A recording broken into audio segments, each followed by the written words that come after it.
So at Innovid, we live, breathe, sleep connected television. And you can hear it in our name. We're innovation in video. So we actually are putting out a new report right now called, it's about winning big in CTV advertising and live sports. And a lot of the conversation at Beat Retreat this week has been about the shift from linear to CTV. And one of the last holdouts that is really holding a lot of ad dollars from going here and a lot of innovation from going here is live sports. So what we do is we have probably the biggest CTV data set in the world. We look at that data and about 1.3 billion impressions a day. So if you think about that, that's like 600 years of video every single day. So based on what we see, we put together these insight packages so that folks can make the most of their CTV investment. And the latest one that we've put out is around how do you make the most of your live sports investment in CTV. Well, so how is streaming changing things for sports viewers and brands? You know, a lot of the conversation this week at Beat Retreat has been the shift in viewership to CTV, with live sports actually really is one of the last holdouts that is going to, when that breaks and live sports increasingly goes to stream channels, viewers are going with it. And at Innovid, we look at that really from three lenses. So we look at it from the viewer lens, the publisher lens, and the advertiser lens, because we work across the whole ecosystem.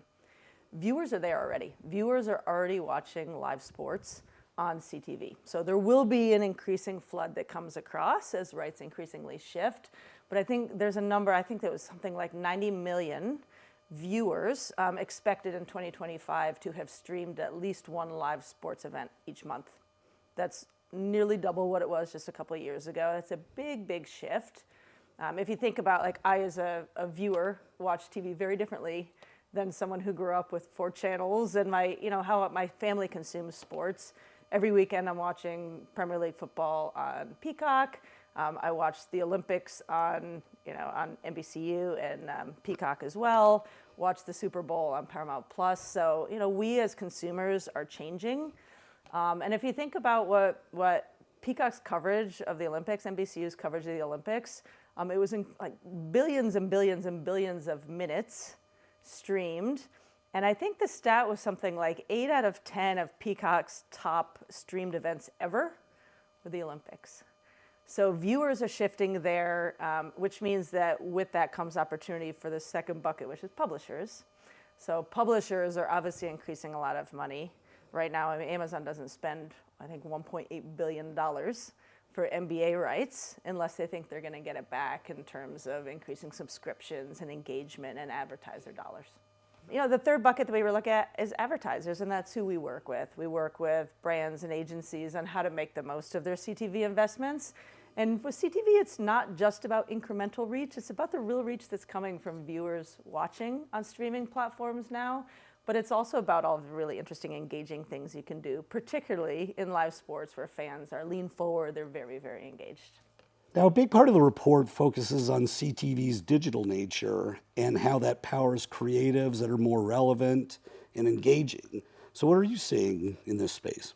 So one of the really interesting things about CTV is you can do things from a creative standpoint that are more interactive, more engaging, but that also can be hyper-personalized at scale. And so that is the beauty of having the digital streaming platform from a creative standpoint. As we work with our clients, we are working with them on things like interactive ad formats. So think about how do you actually compress the funnel. I think one of the buzzwords of the year is brandformance. I hear people talk about that a lot. How do you actually make sure that TV and digital platforms both deliver the beauty and the brand love kind of campaigns that you can drive, but can also be interactive? And this has been a little bit of a debate that I've heard on stage this week at Beat Retreat. But what we see is when you actually can put interactive ads on TV, particularly CTV, they do actually drive a lot more engagement. And so consumers are interacting with them. And if you're delivering shoppable ads, if you're doing like live surveys, it becomes more of a lean forward type of experience versus a sit back experience.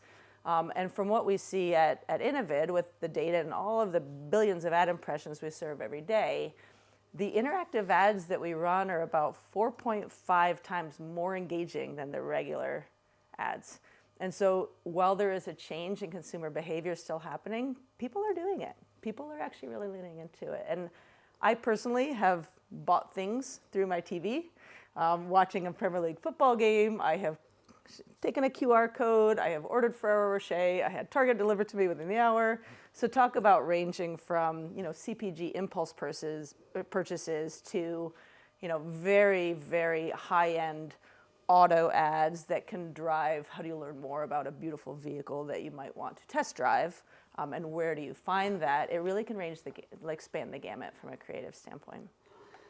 Now, let's see. So you had an interactive campaign during what is the biggest live sports event, the Super Bowl. What can you tell us about that? So part of what we do is we work with major publishers as well, and we did a lot of work around the Super Bowl this year with Paramount Plus to help them bring really interesting first-to-market creatives out. And so what we did with them, we had a first-to-market add-to-watch list creative ad unit on their Super Bowl, which drove, I think it was like 6.5, 7 times the engagement. And what it did, it actually showed ads for their own programming, and you could, with the click of the remote, actually add it to your watch list. And so from Paramount Plus's perspective, you're actually getting people to come back, you're driving that engagement, and you're making a really interesting experience during the Super Bowl. It was incredibly effective. And there are a lot of platforms like that that are driving the kind of innovation that is going to make that kind of thing even more interesting, not just for their own advertising, but as they are then bringing in brands and thinking about how do they use those kind of interactive features. There are a lot of brands now who are trying innovative things, and it's working really, really well for them. And that was a great example of how that happened on live sports. Well, looking ahead, I mean, I know we've covered a lot of ground here. But before we wrap up, could you tell us about any surprises or anything else that's interesting from the report? And also maybe anything that you're looking forward to in the coming year? So a couple things that were maybe surprising or even just interesting about the report that we're putting out about how do you make the most of your CTV investment on live sports. We have a lot of examples in there from brands and agencies and publishers who are talking about what have they done and how has it worked. So it's ideally very actionable, and it has some really good examples of how people are innovating so that others can use it to drive their own actions.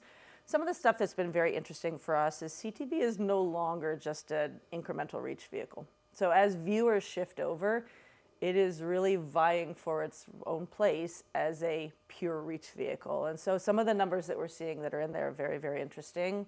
We're also seeing a lot of very interesting stuff for how are brands actually using measurement with us. And with CTV, you can take that kind of insight and data to optimize in real time based on the data signals that you get, whereas you don't have the same ability to do that on linear TV. So there are some things in there that actually talk a lot about how do you make the most of these data-driven signals to be able to learn and optimize in real time, which is really a new and exciting thing for the future.